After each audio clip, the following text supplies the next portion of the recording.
With the fall of France, Britain stood alone in Western Europe. Hitler was sure that the British would sue for peace, but Winston Churchill, who had replaced Neville Chamberlain as prime minister, had other plans. Faced with this defiance, Hitler made plans for Operation Sea Lion, the invasion of Britain. In preparation for the invasion, he launched massive airstrikes against the island nation. Beginning in 1940, German bombers began a daily bombardment of England's southern coast. For a month, Britain's Royal Air Force valiantly battled the Luftwaffe. Then, the Germans changed their tactic. Instead of bombing military targets in the south, they began to bomb London and other cities. German bombers first appeared over London late on September 7, 1940. All through the night, relays of aircraft showered high explosives and firebombs on the sprawling cities. All through the night, relays of aircraft showered high explosive and firebombs on the sprawling capital. The bombing continued for 57 nights in a row, then sporadically until the next May. These bombing attacks are known as the Blitz. Much of London was destroyed, and thousands of people lost their lives. London did not break under the Blitz. Defiantly, Parliament continued to meet.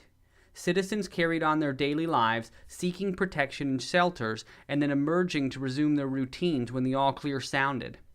Even the British King and Queen chose to support Londoners by joining them in bomb shelters rather than fleeing the countryside. German planes continued to bomb London and other cities off and on until May 1941.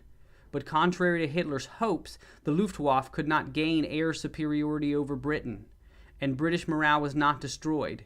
In fact, the bombing only made the British more determined to turn back the enemy. Operation Sea Lion was a failure. Axis armies also pushed into North Africa and the Balkans. In September 1940, Mussolini ordered forces from Italy's North African colony of Libya into Egypt. When the British army repulsed these invaders, Hitler sent one of his most brilliant commanders, General Erwin Rommel, to North Africa. The Desert Fox, as he was called, chalked up a string of successes in 1941 and 1942. He pushed the British back across the desert towards Cairo, Egypt. In October of 1940, Italian forces invaded Greece.